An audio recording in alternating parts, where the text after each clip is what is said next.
nós vamos ler o Salmo 26, apenas o segundo verso. Salmo 26, vamos ler apenas o segundo verso.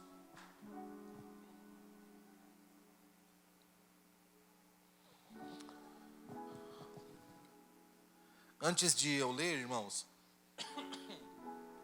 eu quero mencionar nosso encontro de casais que tivemos na sexta. Agradecer a todos que participaram, foi muito bom. Nós realmente ficamos impressionados com tudo que aconteceu, desde a organização até a própria ministração da palavra e também com o jantar, não é mesmo? Foi muito bom. Agradecemos todos que apoiaram esse evento, que fortaleceu certamente os casamentos e fortaleceu também a comunhão da igreja da Vivendo o Reino. Quero também cumprimentar quem está visitando a gente pela primeira vez. Que alegria ter vocês com a gente, e reforço, o que o Jeff já deixou bem claro, para você passar ali no final e pegar para você um presente que nós preparamos para você com muito carinho, ok? E sobre nossa mudança, nós estamos ainda aguardando a liberação da prefeitura, ok? Está tudo certo da nossa parte. Nós, glória a Deus por isso, conseguimos todos os fundos necessários, o valor necessário, não ainda totalmente, mas estamos muito, muito próximo daquilo que precisamos, e glória a Deus por isso, amém? Da parte do proprietário lá do pavilhão também está tudo certo. No entanto, nós temos um impasse com a prefeitura e nós não sabemos dizer aos irmãos quanto tempo vai demorar para que a prefeitura dê a liberação, ok? Então, essas são as informações sobre nossa mudança. Qualquer novidade, nós vamos comunicar a vocês pelo WhatsApp da Secretaria da Igreja. De alguma forma, vocês vão ficar sabendo quando tudo estiver ok. Enquanto isso, nós vamos orando ao Senhor. Enquanto isso, nós vamos celebrando ao Senhor, adorando ao Senhor. E se algo vier a acontecer que impeça a gente de fazer essa mudança, nada muda, irmãos, nada muda. Nós vamos continuar aqui, a gente vai dar outro jeito, e o Senhor é bom sempre, e a Vivendo o Reino vai caminhar para a glória do nome de Jesus. Amém? Eu acho que vocês não reagiram bem por causa desse fundo triste. Muda o fundo para nós ver, Daniel. Irmãos, tudo vai ficar bem. Viu? Eu acho que era o fundo mesmo. Irmãos, olha aqui para mim um recado para os pais. Um recado para os pais. Depois que terminar aqui a reunião, todos os pais que têm os filhos ali no Kids, eu peço que você vá nessa primeira sala aqui e procure a Ângela. A Ângela tem um recado bem importante para passar para vocês, pais, nessa primeira sala aqui. Esse é o tema da minha ministração: Davi, o cajado, a espada e a coroa. Vocês estão acostumados a me ouvir pregar sermãos mais doutrinários, bíblicos e assim por diante, pastorais. Eu tenho uma palavra diferente hoje para compartilhar com vocês. Tenho uma palavra diferente. E eu sei que o Senhor vai ser glorificado também através dessa ministração. Antes de ler, acho que vale dizer que a vida de Davi, ela é dividida em pelo menos 3 fases, se tratando da cronologia da vida dele. Se tratando do Davi, que foi um adolescente, um jovem, uma criança, se tratando do Davi, que foi um adulto, iniciando sua vida propriamente dita, e uma terceira fase, que é a fase do Davi já governando sobre todo Israel, o rei Davi, conhecido por todos nós e por toda a história, celebrado em todos os lugares e conhecido em todos os lugares. Essas 3 fases da vida de Davi, elas estão relacionadas a 3 coisas que ele teve em suas mãos ao longo desses períodos. A primeira fase da vida dele está muito relacionada ao cajado, quando ele era um pastor de ovelha, quando ele cuidava das ovelhas do pai dele. Uma segunda fase da vida de Davi já está relacionado à espada.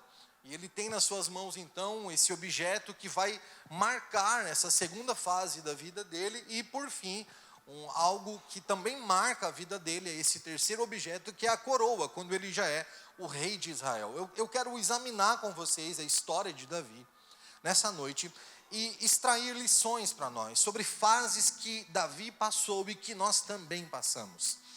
O que Davi viveu é muito parecido com o que nós, em alguma medida, também vivemos ao longo da nossa vida.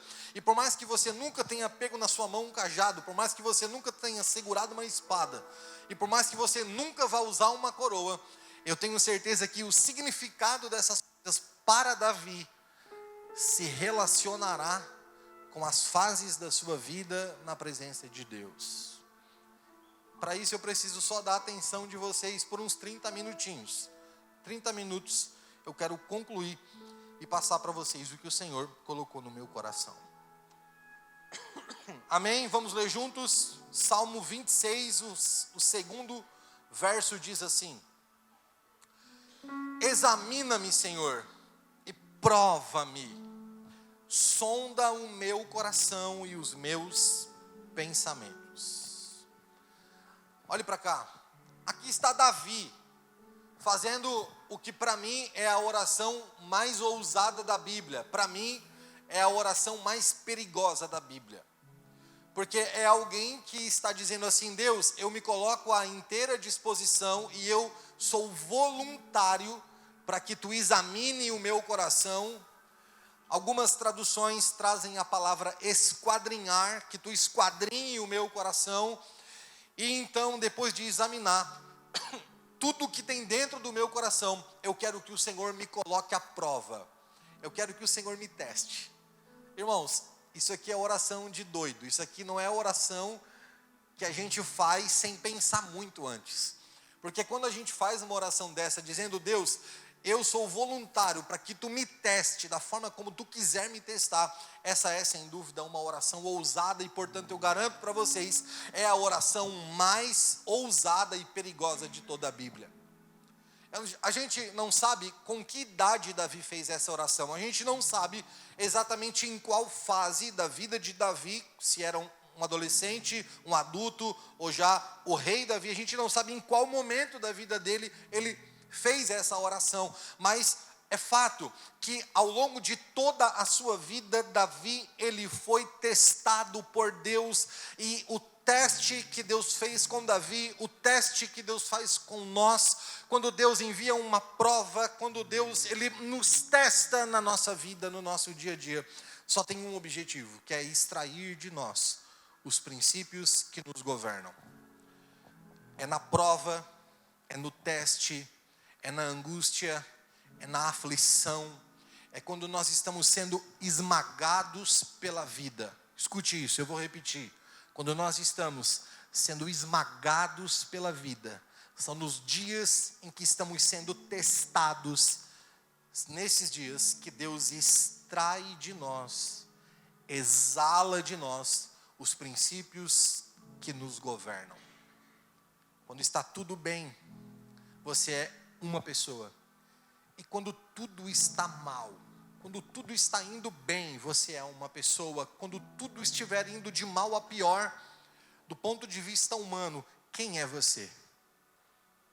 Quem é você quando você tem em abundância? Mas quem é você quando você passa pela escassez? Quem é você quando você tem saúde? Mas quem é você na enfermidade? Quem é você quando você tem sobrando? Mas quem é você quando está faltando? Quem é você quando você está sendo exaltado? Mas quem é você quando você está sendo humilhado? Quem é você quando você está sendo elogiado e honrado? Mas quem é você quando você está sendo desprezado e deixado de lado?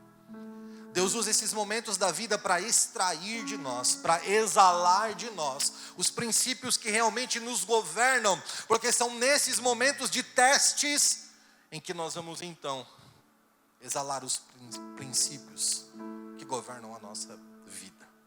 Em cada um desses momentos da vida de Davi, em cada uma dessas fases da vida de Davi, ele vai ser testado em algo, com o objetivo de que Deus extraia de dentro de Davi um princípio que norteie e que governe a vida dele.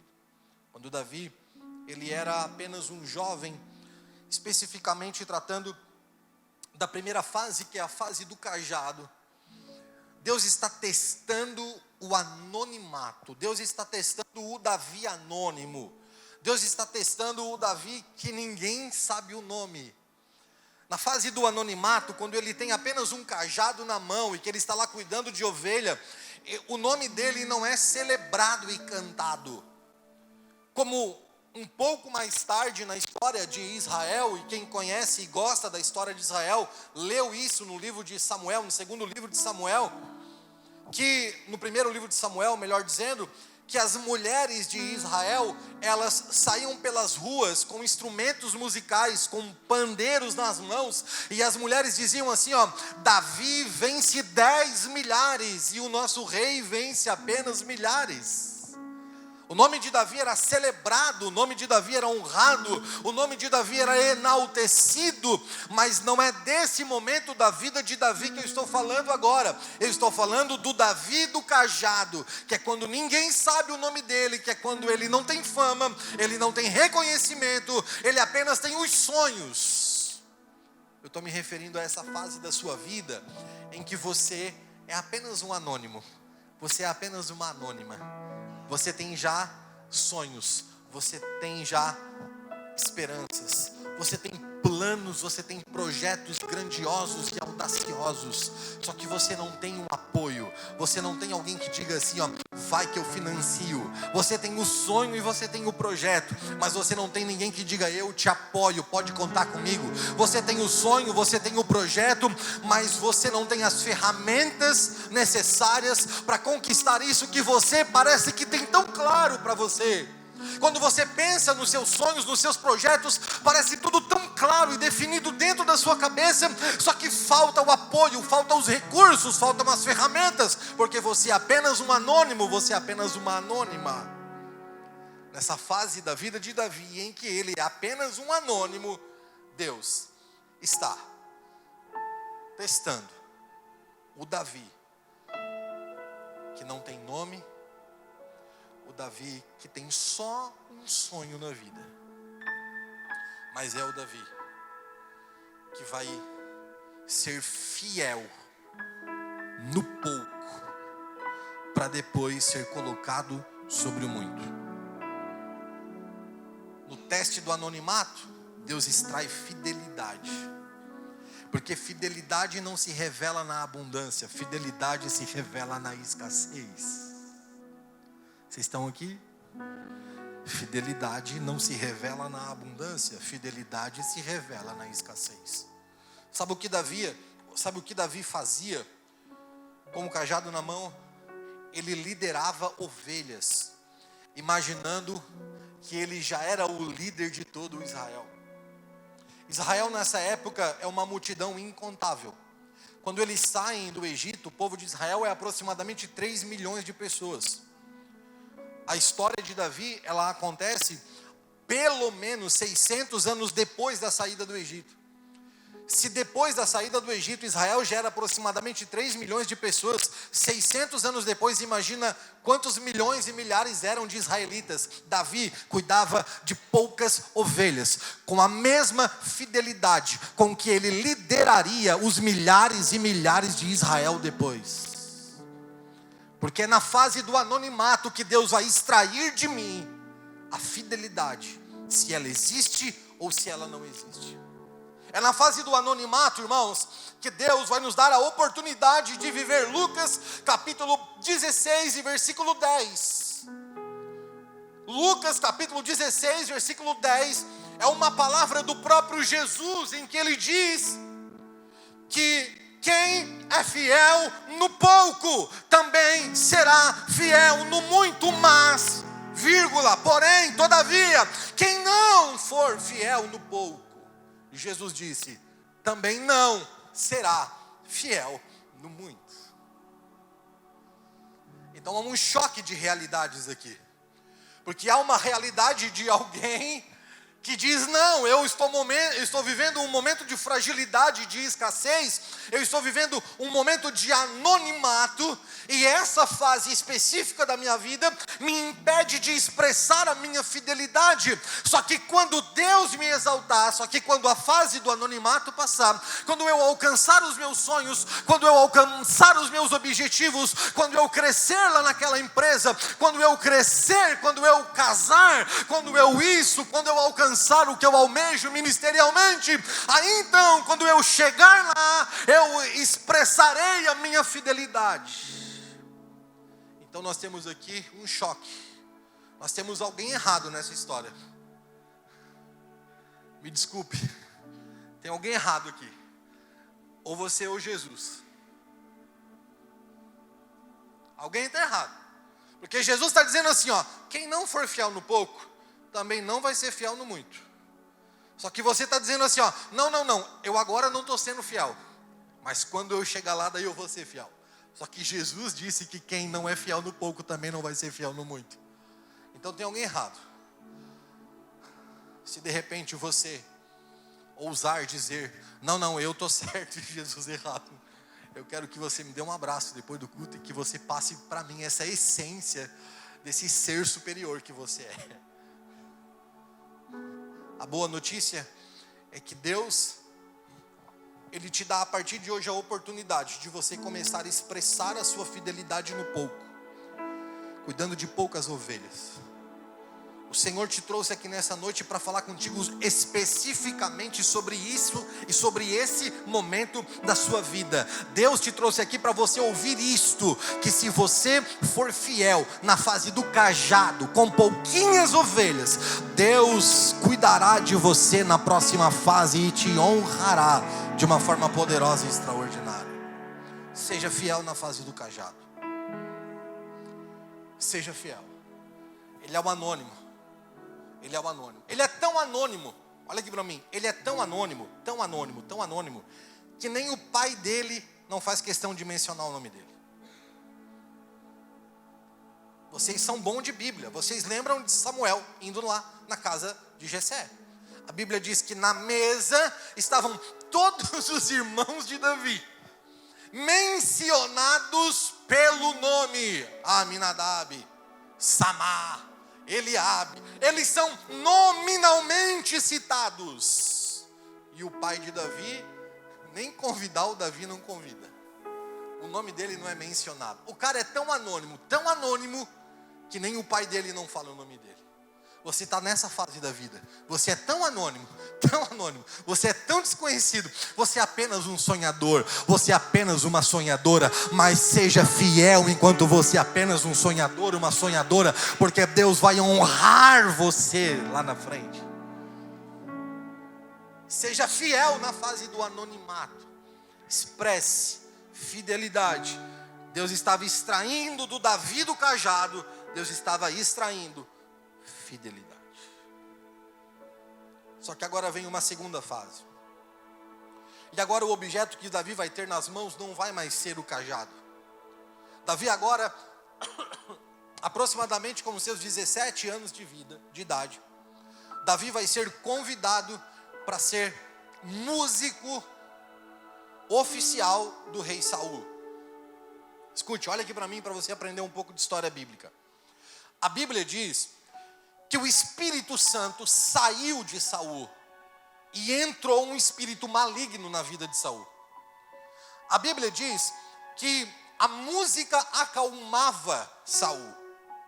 Era uma terapia para Saul, uma boa música tocada, dedilhada. Fica-se sabendo então que Davi era um bom músico, um bom arpista. Davi é trazido para morar dentro do palácio do rei Saul.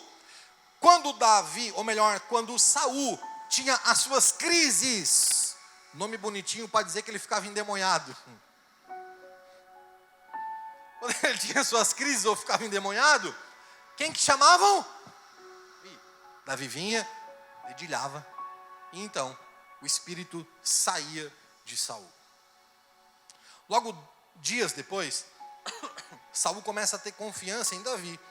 E a Bíblia diz que Davi, ele vai se tornar o pajem de armas de Saul. O que é um pajem de armas? Era quem carregava as armas do guerreiro principal. Como Saul era o rei de Israel, ele era o guerreiro principal. Então Davi vai ser promovido de tocador de harpa, de expulsador de demônio. Agora ele vai ser carregador de espadas e de lanças e de flechas e de arcos e de armas do rei Saul.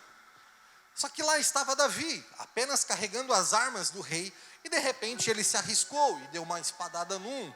De repente ele se arriscou e entrou na batalha. E o desenrolar da história bíblica, e você encontra tudo isso a partir do capítulo 9 do livro de 1 Samuel, você vai percebendo que Davi ele vai crescendo gradativamente, e ele que chegou no palácio para ser um tocador de harpa, ele que depois se torna apenas um ajudante, um carregador das armas do grande guerreiro, ele passa a ser agora o principal guerreiro de Israel. Nessa época, o maior inimigo de Israel era o povo filisteu. Como era o nome do povo? Os filisteus. Davi diz assim: quem me trazer uns filisteus mortos, quem matar alguns filisteus, eu dou a minha filha para ser esposa desse cara. Davi então se voluntaria e diz: eu vou. E Davi trouxe milhares de prepúcios de filisteus. Davi matou milhares de filisteus. E aquilo então traz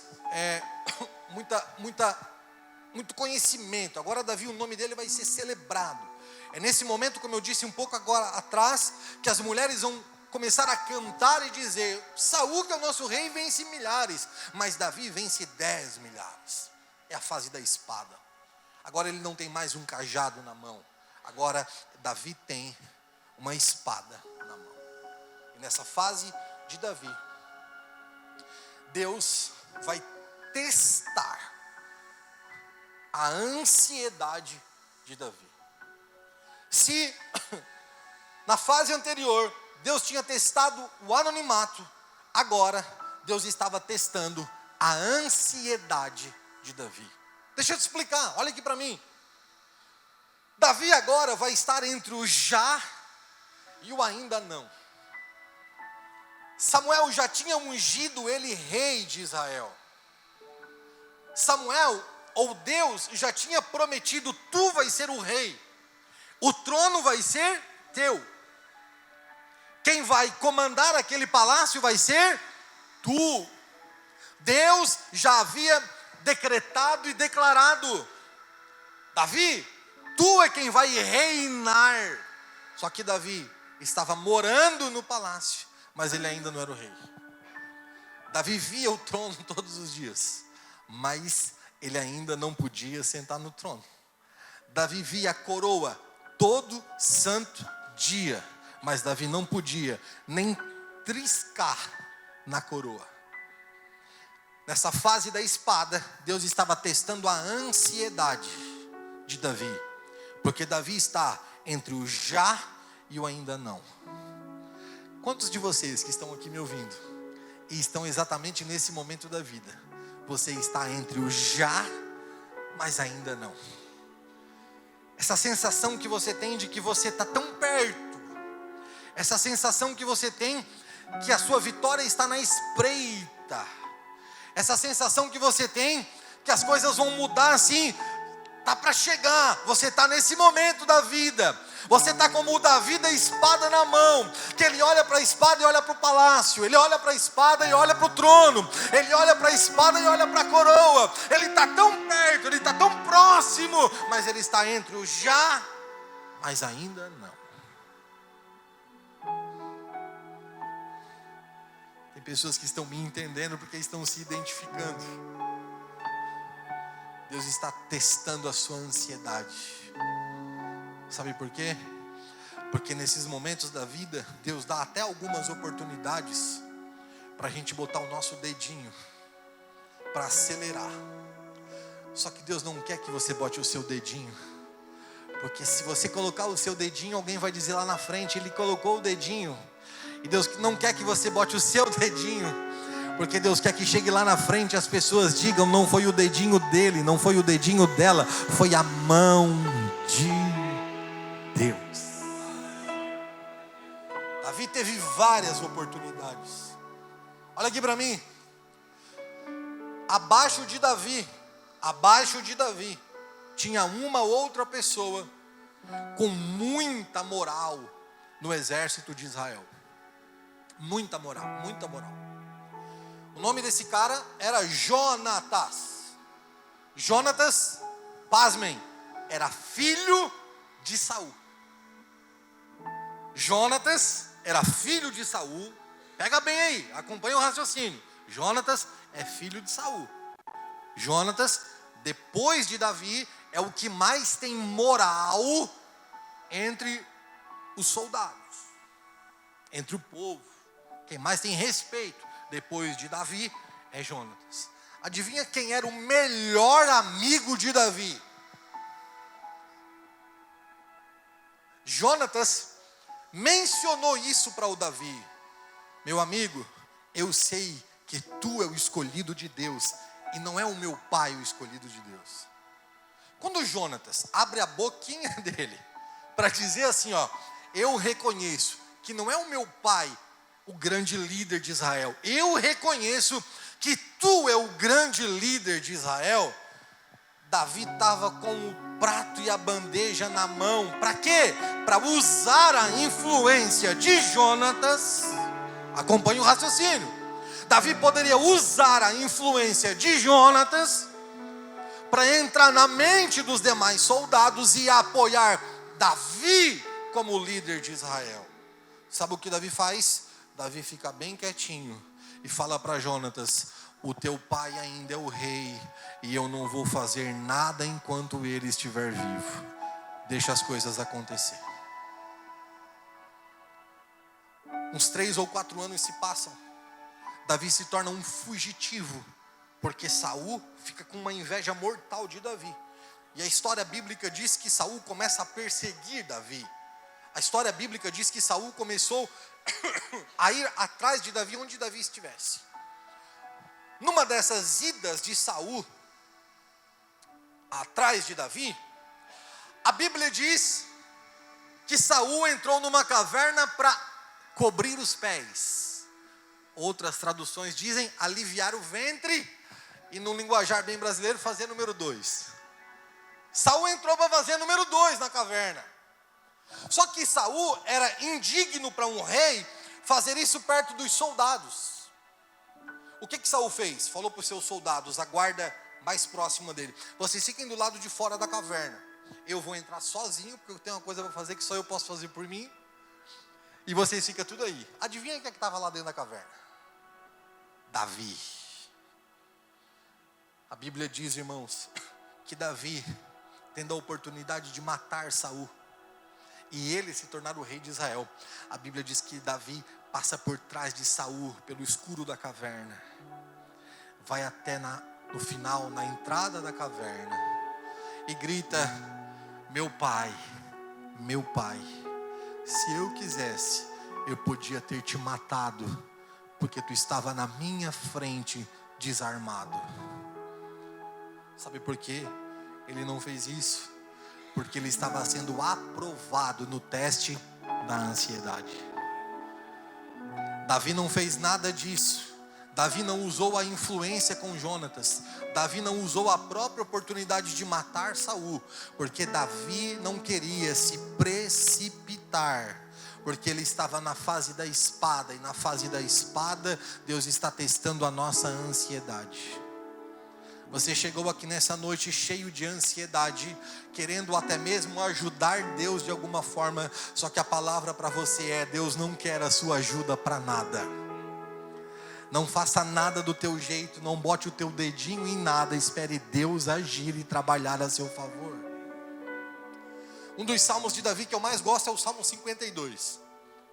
No Salmo 52, Davi diz assim: eu sou como a oliveira na casa de Deus. Sabe por que Davi se compara com a oliveira? Porque a oliveira, dentre algumas características, uma das que eu mais gosto é que a oliveira, ela é a árvore que mais demora para dar fruto na flora da geografia de Israel. Todas as outras árvores frutíferas de Israel, elas dão um fruto rápido, mas a oliveira daquela região de Israel é a árvore que mais demora para dar fruto. Quando Davi diz, eu sou a oliveira de Deus, Davi está dizendo, eu demorei para dar fruto, mas eu não me precipitei. Eu demorei, as coisas demoraram a acontecer na minha vida, mas quando aconteceram, aconteceram porque Deus estava aprovando a honra sobre a minha vida. Se na fase do cajado, escute, se na fase do cajado, Deus estava, através do anonimato, extraindo fidelidade, na fase da espada, em que Deus testa a ansiedade, Deus estava extraindo contentamento. O que te contenta? O trono ou a presença? O que contenta Davi? O trono ou a presença? Sabe por que Davi não se precipita em chegar ao trono? Sabe por que Davi não se precipita em comandar o palácio? Sabe por que Davi não se precipita em ter a coroa? Porque Davi se contentava com a presença. O problema, irmãos, é que tem gente que quer a coroa e não tem a presença, quer o trono e não tem a presença, quer o palácio e não tem a presença. Porque o que contenta não é a presença, mas que para mim e para você, o nosso maior contentamento esteja na presença de Deus. Eu quero correr, porque há uma terceira fase da vida de Davi, e agora sim é a fase da coroa. Na fase, olha aqui, na fase do cajado, Deus testa o anonimato dele. Na fase da espada, Deus testa o contentamento dele. Só que agora nessa fase da coroa, Deus vai testar a honra dele. Porque você quer realmente conhecer uma pessoa, honre ela. Você realmente quer conhecer alguém, dê um poderzinho para ela. Você quer realmente conhecer alguém, converse com ela quando ela está por cima. Você realmente quer conhecer uma pessoa, trate com ela quando ela está em prosperidade. Quer conhecer verdadeiramente uma pessoa? Lide com ela quando ela está por cima. Aí você vai conhecer essa pessoa. E agora Davi está rodeado por 12 anciãos. Essa é o passo a passo da entronização de um rei, segundo as normas estabelecidas na lei de Israel. 12 anciãos se aproximam do escolhido. Por que 12 anciãos? Porque Israel tinha 12 tribos. Cada representante de uma tribo vem, cercava o indivíduo. E esses 12 anciãos então reverenciavam a pessoa, dizendo, nós estamos aqui representando nossas tribos, porque nós reconhecemos que tu deve nos liderar e nos governar. Esses 12 anciãos, eles vão até Davi, eles vêm com a coroa na mão, eles vêm com a carruagem real, eles vêm com a roupa real, eles coroam Davi, eles vestem Davi com as roupas reais, colocam Davi na carruagem real, e Davi então passa por um passeio pela cidade de Jerusalém, e as trombetas soam, e aquele soar de trombeta indicava que agora Israel tinha um novo rei. Esse rei é Davi. Davi então, ele dali, desse passeio por Jerusalém, ele vai direto para o palácio, senta no seu trono. Davi agora está coroado. O Davi do cajado passou, o Davi da espada passou, agora é o Davi da coroa. E nessa fase da coroa, Deus vai testar Davi mais uma vez. O que Deus vai testar agora? Agora, Davi estava passeando pelo terraço do palácio. E a Bíblia diz que ele viu uma moça que chamou a atenção dele, Batseba. Davi quis ter um relacionamento com aquela moça. Só que aquela moça tinha marido, Davi não podia fazer aquilo. Davi então vai ter uma mancha na sua vida. Davi vai ter uma mancha na sua trajetória. Davi vai ter um porém para o resto da vida. Ele vai continuar sendo o homem segundo o coração de Deus. A Bíblia continuará a chamar Davi do homem segundo o coração de Deus. Mas mesmo o homem segundo o coração de Deus, ele vai ter um porém. Ele vai ter uma mancha. Ele vai ter um rótulo na vida dele. Só que Davi ali, irmãos, ele vai revelar o que ele tem de mais precioso. Ele se humilha. Quando ele está se humilhando e dizendo, eu pequei. Quando todos acharam que Davi ia querer abafar o caso, quando todo mundo achou que Davi ia querer punir quem apontou o erro dele, quando muitos imaginavam que Davi talvez fosse até mandar matar o profeta, que colocou o dedo na cara dele e disse, tu errou, tu adulterou. Quando todos pensavam, agora Davi vai mandar matar esse profeta. Davi então, ele se humilha profundamente. Deus estava dizendo para todo Israel, eu não perdi Davi. Eu não perdi Davi. E essa tarde, irmãos, pela manhã, enquanto eu fazia os ajustes finais nesse sermão, porque pelo menos comigo é assim, eu na segunda, amanhã já começa a luta com o que eu vou pregar no domingo. E no domingo sempre é um dia de maior tensão. Mas enquanto eu estava fazendo os ajustes finais nesse sermão, Deus trouxe uma palavra ao meu coração. E eu fui muito impactado por essa palavra, porque o Senhor me deu uma frase. E Deus diz, eu não daria o trono para Davi, se fosse para perder Davi. E Deus então me deu uma mensagem para vocês. E a mensagem que Deus me deu para vocês é a seguinte: se for para perder você, Deus não vai dar o que você quer. Deus me deu essa palavra para você. Se for para te perder, Deus não vai abrir a porta. Deus me deu essa palavra para compartilhar com vocês. Não sei quantos acreditam que Deus me deu isso, mas Deus me deu. E Deus me trouxe aqui para te falar isso. Se for para te perder, Ele não vai te honrar. Só que ali está Davi se humilhando. Quando Davi se humilha, Davi estava declarando. Eu gosto disso. É como se Davi estivesse declarando assim: Deus não tem concorrente na minha vida. Deus não tem concorrente. Não tem Deus e o trono, é só Deus. Se tiver que abrir mão do trono, o trono que fique para lá.